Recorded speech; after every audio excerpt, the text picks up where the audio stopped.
Welcome to HealthyCast. মই doctor Dhruvajyoti Gogoi.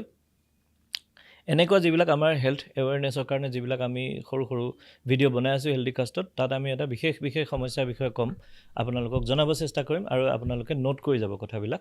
কাৰণ এইবোৰ আমি যোৱা 15 বছৰ যেতিয়া আমি প্ৰেক্টিছ কৰি আছোঁ, দেখিছোঁ যে মানুহৰ এই এৱেৰনেছবোৰ নথকা কাৰণে বহু সময়ত বহুত ডাঙৰ সমস্যাৰ সৃষ্টি হয়। সৰু কথা আমাৰ কাৰণে, কিন্তু আপোনালোকৰ কাৰণে বহুত ডাঙৰ কথা। তা আৰম্ভ কৰোঁ যে আল্ট্ৰাছ'ন'গ্ৰাফি। এই আল্ট্ৰাছ'ন'গ্ৰাফিটো হৈছে মেডিকেল চায়েন্সৰ এনেকুৱা এটা ডায়েগনষ্টিক মেথড যিটো বহুত বেছি ইউজফুল আৰু যিকোনো ছিটুৱেশ্যনত ইউজ কৰিব পাৰি আৰু খুব কম প্ৰিপেৰেশ্যনত এইটো ইউজ কৰিব পাৰি, কম দামী হয় আৰু যিকোনো সৰু বৰ চহৰলৈকে এইটো লৈ যাব পাৰি। গতিকে এইটো এটা মেডিকেল চায়েন্সৰ এটা অভাৱনীয় এটা উদ্ভাৱন বুলি ক'ব লাগিব। এতিয়া আল্ট্ৰাছাউণ্ডৰ আটাইতকৈ বেছি ইউজ হয় প্ৰেগনেঞ্চিৰ সময়ত। এই 9 মাহৰ পিৰিয়ডটোত আল্ট্ৰাছাউণ্ডৰ আটাইতকৈ বেছি ইউজ হয়। এতিয়া কিয় ইউজ হয়?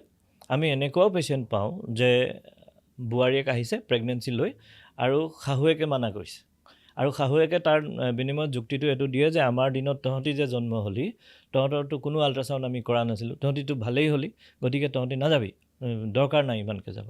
এতিয়া কেইটা আপুনি আল্ট্ৰাছাউণ্ড কৰিব লাগিব, এতিয়া মই আপোনাক কৈ আছোঁ। আল্ট্ৰাছাউণ্ড আপোনাৰ গোটেই প্ৰেগনেঞ্চি 9 মাহ পিৰিয়ডটোত টোটেল 5টা কৰিব লাগে।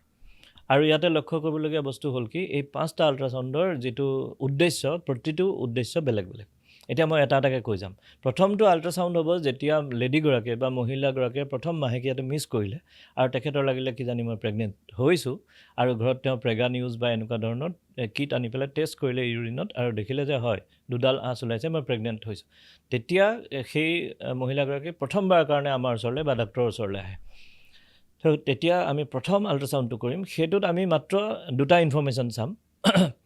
সেইটো হ'ল যে প্ৰেগনেঞ্চি হৈছে নে নাই, পজিটিভ নে নেগেটিভ। আৰু দ্বিতীয় হ'ল, যদিহে প্ৰেগনেঞ্চি হৈছে অৰ্থাৎ পজিটিভ, তেতিয়াহ'লে সেই প্ৰেগনেঞ্চিটো নৰ্মেল জৰায়ুত নৰ্মেলি অৱস্থিত হৈছে নে অন্য জেগাত গৈ পেলাই এক্টপিক বুলি যাক আমি কওঁ, পেটৰ ভিতৰত অন্য জেগাত গৈ পেলাই স্থাপিত হৈছে। তো এই 2টাই ইনফৰ্মেশ্যন ওলায়, সেইটো প্ৰথম আল্ট্ৰাছাউণ্ড। 2 নম্বৰ আল্ট্ৰাছাউণ্ডটো হ'ব আপোনাৰ এৰাউণ্ডটো এইটো 11 উইক্সৰ পৰা 13 উইক্স প্লাছ 6 ডে'। মন কৰিব +6, কাৰণ +7 হৈ যোৱা হ'লে 14 উইক হ'লহেঁতেন। গতিকে 13 উইক্স প্লাছ 6 ডেজ, এই টাইম ফ্ৰেমটো ফিক্স হয়। তো ইয়াত আমি কি কৰোঁ, আমি ট্ৰাইজমি স্ক্ৰিনিং বুলি কোৱা হয়। তো আমি ইয়াতে 3টামান মানে চিনড্ৰম, তাৰ ভিতৰত অন্যতমটো হ'ল ডাউন চিনড্ৰম। ডাউন চিনড্ৰম আপোনালোকে চবেই জানে, আপোনালোকে নিশ্চয় আপোনাৰ ঘৰৰ ওচৰে পাঁজৰে বা আগৰ দিনত বেছিকৈ আছিলে, আজিকালি কমি গৈছে, গাঁৱে হওক বা চহৰ হওক, আপোনালোকে ঘৰৰ ওচৰ পাঁজৰৰ মানুহ, ৰিলেটিভৰ মাজত এনেকৈ কিছুমান ল'ৰা ছোৱালী দেখা পাইছে যি মুখখন অকণমান নাকটো ভুটুকা, কথা ক'ব নোৱাৰে, কৰি থাকে, আৰু সিহঁতে ডাঙৰেই নহয়, ক'ব গ'লে সদায় শিশুৰ নিচিনা হৈ থাকে। সেই ল'ৰা ছোৱালীবিলাকক এৰি পেলাই গোটেই কাপোলটোৱে কেতিয়াও ঘৰৰ পৰা বাহিৰত যাব নোৱাৰে, কাৰণ সি আছে ঘৰত, সি নিজে একো কৰিব নোৱাৰে, খাব নোৱাৰে, পিন্ধিব নোৱাৰে, গা ধুব নোৱাৰে, একোৱেই নোৱাৰে। এনেকুৱা ধৰণৰ ডাউন চিনড্ৰম লৈ কিছুমান বাচ্চা জন্ম হয়। এতিয়া ডাউন চিনড্ৰম কি মেডিকেলি, এইবিলাক কথা মই আপোনালোকক বুজাই নাথাকোঁ, কাৰণ আপোনালোক ব'ৰ হৈ যাব এইবিলাক কথা কৈ থাকিলে। আৰু সেইটোৰ বিষয়ে অজস্ৰ ইনফৰ্মেশ্যন গুগলত আছে, জানিব মন গ'লে ফাৰ্ডাৰ আপোনালোকে চাব পাৰে। কিন্তু মই আপোনালোকে এইটো কৈছোঁ যে ডাউন চিনড্ৰম আৰু 2টা চিনড্ৰম আছে, যেনেকৈ এডৱাৰ্ড বা পট' চিনড্ৰম, সেইকেইটা এক্সক্লুড কৰিবৰ কাৰণে আমি 3 মাহত অৰ্থাৎ 11 উইকৰ পৰা 13 উইক্স প্লাছ 6 ডে' ইমানখিনিলৈকে এটা স্ক্ৰিনিং কৰোঁ, যিটোক আমি ট্ৰাইজমি স্ক্ৰিনিং বুলি কওঁ, অৰ্থাৎ এই 3টা। কিন্তু ইয়াত এই যে এডৱাৰ্ড চিনড্ৰম বা পট' চিনড্ৰম, তাহাঁতৰ কি হয়, এইটো মাকৰ পেটৰ ভিতৰতে সন্তানটো ডেথ হ'ব, জন্ম নাপায়। আৰু ডাউন চিনড্ৰমৰ প্ৰব্লেম হৈ গ'ল কি, ডাউন চিনড্ৰমটো জন্ম হৈ যায়, এবনৰ্মেল বেবী এটা জন্ম হৈ যায়। এতিয়া এনেকুৱা এটা যদি ডাউন চিনড্ৰমৰ বেবী জন্ম হয়, গোটেই ফেমিলিটো চাৰখাৰ হৈ যায়। তাৰপিছত সেইটো হ'ল আপোনাৰ 2 নম্বৰ আল্ট্ৰাছাউণ্ড, অৰ্থাৎ 3 মাহৰ আল্ট্ৰাছাউণ্ড। তাৰপিছত আল্ট্ৰাছাউণ্ডটো হ'ব আপোনাৰ 5ম মাহত, অৰ্থাৎ 18 to 20 উইক্সত, যেতিয়া প্ৰেগনেঞ্চিটো চলি আছে। সেইটো হ'ব এন'মেলি স্কেন প্ৰপাৰ, বহুতে সেইটোক লেভেল 2 স্কেন বুলিও কোৱা হয়। তাত আমি বেবীটোৰ সমস্ত গোটেই তাৰ গঠন প্ৰক্ৰিয়াটো মানে 18 to 20 উইক্স মানলৈকে সি বহুত মেচিউৰ্ড হৈ যায় আৰু বহুতখিনি ডেভেলপ হৈ যায়। তাক চাবলৈ ভাল হয়। তাৰ ব্ৰেইনৰ পৰা আৰম্ভ কৰি আমি তাৰ যিটো ভাৰ্টিব্ৰাম, এইটো মেৰুদণ্ড, হাত, ভৰি, বুকু, হাৰ্ট, প্ৰত্যেকটো বস্তু বা ইভেন হাতৰ আৰু ভৰিৰ ফিংগাৰ কাউণ্ট কৰোঁ, ইমানখিনিলৈকে আমি তন্নকৈ চোৱা হয় যে কেনেবাকৈ বেবীটো কিবা এবনৰ্মেলিটি আছে নেকি। আৰু সেইটো আল্ট্ৰাচাউণ্ডৰ সিমানে কাম, সেইটো পঞ্চম মাহত হয়। তো 3টা আল্ট্ৰাচাউণ্ড মই ক'লোঁ। চতুৰ্থ আল্ট্ৰাচাউণ্ড যিটো হ'ব সেইটো এৰাউণ্ড 28 to 30 উইকছৰ ভিতৰত হ'ব, অৰ্থাৎ সপ্তম মাহমানত হ'ব। মন কৰিব প্ৰত্যেকটো আল্ট্ৰাচাউণ্ডৰ মাজত প্ৰায় দুমাহকৈ গেপ থাকে। সপ্তম মাহত যিটো আল্ট্ৰাচাউণ্ড হ'ব তাত অলৰেডি আমি কিছুমান ইনফৰ্মেশ্যন একুৱায়াৰ কৰি লৈছোঁ, যেনেকৈ বেবীটো আছে মাকৰ পেটত নৰ্মেল জেগাত আছে আৰু তাৰ অংগ প্ৰত্যংগবিলাক নৰ্মেল হয়, গোটেইখিনি আমি চালোঁ। এতিয়া চাবলৈ বাকী থাকিল কি সপ্তম মাহত কেনেবাকৈ বেবীটো বাঢ়িব পৰা নাই নেকি, তাৰ গ্ৰ'থ হোৱা নাই নেকি। যদিহে গ্ৰ'থ হোৱা নাই এগেইন সেইটো বেলেগ ধৰণে এইটো ট্ৰিটমেণ্ট কৰিব লাগিব বা ব্যৱস্থা ল'ব লাগিব গাইনকলজিষ্টৰ ফালৰ পৰা। সেইটো কাৰণে এইটো চোৱা যে গ্ৰ'থটো ঠিকে আছে নে নাই। যদি গ্ৰ'থটো কম থাকে তেতিয়াহ'লে তেনেকুৱা বাচ্চা জন্ম হ'লেও দিগদাৰী আছে। IUGR বুলি কয়, ইণ্ট্ৰা ইউটেৰাইন গ্ৰ'থ ৰিটাৰ্ডেশ্যন। এই টেকনিকেল টাৰ্মবিলাক ইমান দৰকাৰ নাই আপোনালোকক, মই মাত্ৰ কৈছোঁ যে কেনেবাকৈ গ্ৰ'থটো কমি গৈছে নি সেইটো চাবলৈ সেইটো আল্ট্ৰাচাউণ্ড কৰা হয়। এইটো চতুৰ্থ আল্ট্ৰাচাউণ্ড। তাৰপিছত প্ৰেগনেঞ্চিটো গৈ আছে আগবাঢ়ি। প্ৰেগনেঞ্চিটো এৰাউণ্ড আপোনাৰ 40 উইকছ মানলৈকে চলে, অথবা আমি যিটো 9 months যিটো কওঁ। কিন্তু এটা কথা মন কৰিব লাগিব যে 37 উইক মাকৰ পেটত এটা বেবীয়ে কমপ্লিট কৰাৰ পিছত সেই বেবীটো ছেফলি ডেলিভাৰী কৰিব পাৰি আৰু সি নিজৰ মতে ভালদৰে ইণ্ডিপেণ্ডেণ্টলি জীয়াই থাকিবলৈ সক্ষম।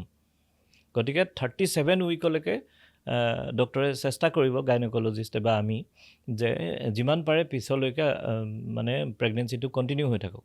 তেতিয়া সেই জন্মৰ পিছত যিবিলাক কমপ্লিকেশ্যন হয় সেইবিলাক হোৱাৰ চান্সেছটো কমি যাব, কাৰণ মেচিউৰ বেবী সি ইণ্ডিপেণ্ডেণ্ট লাইফ লিড কৰিব পাৰে। এতিয়া যেতিয়া আগবাঢ়ি গৈ আছে প্ৰেগনেঞ্চিটো, ঠিক জন্মৰ আগে ধৰি লওক 35 উইক ক্ৰছ কৰিলে, 36 উইক ক্ৰছ কৰিলে, তেতিয়া কি হয় বেবীটো বহুত ডাঙৰ হৈ যায়, মাকৰ পেটত জেগা কমি আহে আৰু তাৰ ৰিকুৱাৰমেণ্টবিলাক বাঢ়ি আহে। যেনেকৈ তাক খাদ্যৰ প্ৰয়োজন বেছি হৈ যায় আৰু যিহেতু সি বেছিকৈ গ্ৰ' হৈছে তাক অক্সিজেনৰ পৰিমাণো বেছি লাগে। এতিয়া সেইখিনিতে আমাৰ চাবলগীয়া লাষ্টত এটাই কথা থাকে যে ইমানখিনি ধুনীয়াকৈ বেবীটো আহিলে, অংগ প্ৰত্যংগ নতুন নৰ্মেল আৰু তাৰ গ্ৰ'থ নৰ্মেল, চব নৰ্মেল, কিন্তু এতিয়া চোৱা যায় যে এই যে ডাঙৰ হৈ গৈছে তাৰ যিটো বডিৰ ৰিকুৱাৰমেণ্ট বেবীটোৰ, সেইটো মাকৰ শৰীৰৰ পৰা যোগান ধৰিব পাৰিছেনে নাই, অৰ্থাৎ তাৰ ঠিকমতে তালৈ অক্সিজেন গৈছে নাই, খাদ্য গৈছে নাই, সেইটো আমি কেনেকৈ গম পাম। এইটো বিশেষ এটা আল্ট্ৰাচাউণ্ড কৰা হয়, ইয়াক কোৱা হয় middle cerebral artery Doppler study. সেইটো আপোনালোকে এইবিলাক জানিব নালাগে, খালি টাইমে আহিব লাগিব। এজন ট্ৰেইনড ৰেডিঅ'লজিষ্টে আপোনাক সেইটো বস্তু চাই দিবই। তেতিয়া কি হয়, আমি গম পাওঁ তাৰ ব্ৰেইনৰ ব্লাড ছাপ্লাইটো চাই পেলাই যে সি কেনেবাকৈ মানে কষ্ট পাই আছে নেকি মাকৰ পেটত বেবীটোৱে। যদি কষ্ট পাই আছে তেতিয়াহ'লে এজন ৰেডিঅ'লজিষ্টে কি কৰিব যে গাইনকলজিষ্টক ইমিডিয়েটলি খবৰ দিব যে এই বস্তুটো বেবীটোৱে কষ্ট পাইছে। তেতিয়া বেবীয়ে গাইনকলজিষ্টে 37 উইক কমপ্লিট হোৱাৰ লগে লগে আপোনাক চিজাৰিন কৰি বেবী বাঢ়ি কৰি দি বেবীকো বচাব, আপোনাকো বচাব।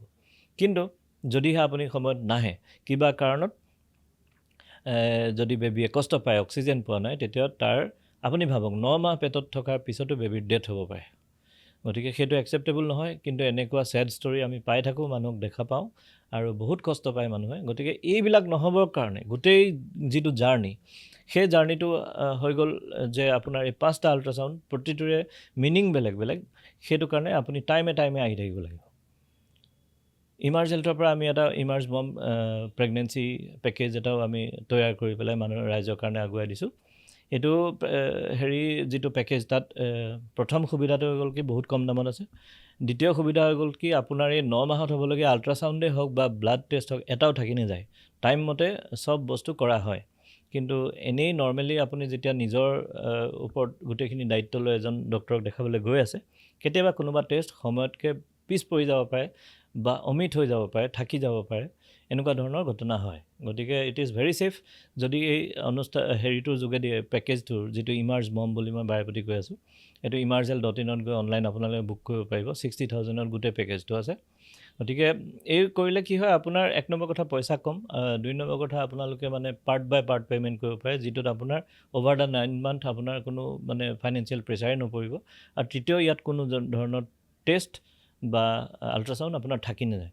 ইমানখিনি সুবিধা লৈ আমি আপোনালোকৰ মাজলৈ আহিছোঁ আৰু আপোনালোকক আজি এইখিনি এৱেৰ কৰি দিলোঁ। আপোনালোকে নিজৰ লাগিলে বেলেগত ক'ৰবাত দেখুৱাই আছোঁ, ন' প্ৰব্লেম, সকলো জেগাতে ডক্টৰ ভাল, সকলো জেগাতে আমি ভাল বুলিয়ে ধৰিম।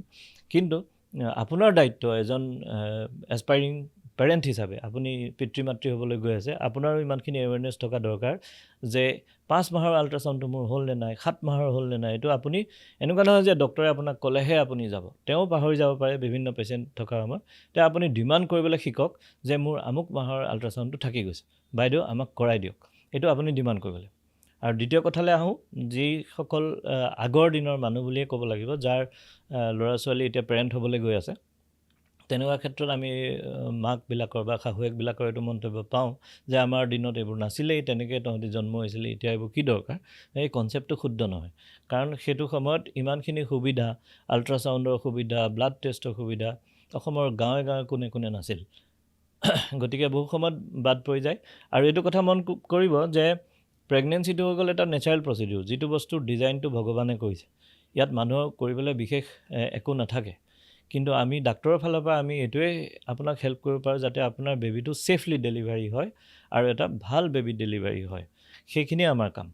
গতিকে আপুনি যদি ইভেন এটা ব্লাড টেষ্ট নকৰেও, আপোনাৰ এটা আপুনি আল্ট্ৰাচাউণ্ড নকৰেও, তথাপি আপোনাৰ বেবী জন্ম হ'ব। আৰু আপুনি জানক যে 99% বেবী নৰ্মেলি ডেলিভাৰী হ'ব, মানে নৰ্মেল বেবী হৈয়ে জন্ম হ'ব। কিন্তু প্ৰব্লেমটো ক'ত, সেই 1%ত। আৰু সেই 1% যদি কেনেবাকৈ আপুনিয়ে হৈ যায়, তেতিয়াহ'লে দিগদাৰী আছে। আৰু সেই 1%টো ৰোধ কৰিবৰ কাৰণে এই গোটেইখিনি এক্সাৰচাইজ কৰাটো সময়ে সময়ে বিৰাট ইম্পৰ্টেণ্ট। তো আজিৰ এই ভিডিঅ'টো আপোনালোকে চাই নিশ্চয় কিবা এটা শিকিব পাৰিছে। নিজেতো শিকিলেই আপোনাৰ বন্ধুবৰ্গ, পৰিয়ালবৰ্গৰ লগত শ্বেয়াৰ কৰিব, আৰু ভিডিঅ'টো পাৰিলে শ্বেয়াৰ কৰি দিব যাতে অন্যও গম পায়। কাৰণ ইমান ডাঙৰ পৃথিৱীখনত ইমানবিলাক কণ্টেণ্টৰ মাজত কেতিয়াবা জৰুৰী কণ্টেণ্টটো মানুহৰ ওচৰত গৈ নাপায়। গতিকে কাইণ্ডলি শ্বেয়াৰ কৰিবলৈ নাপাহৰিব। Thank U.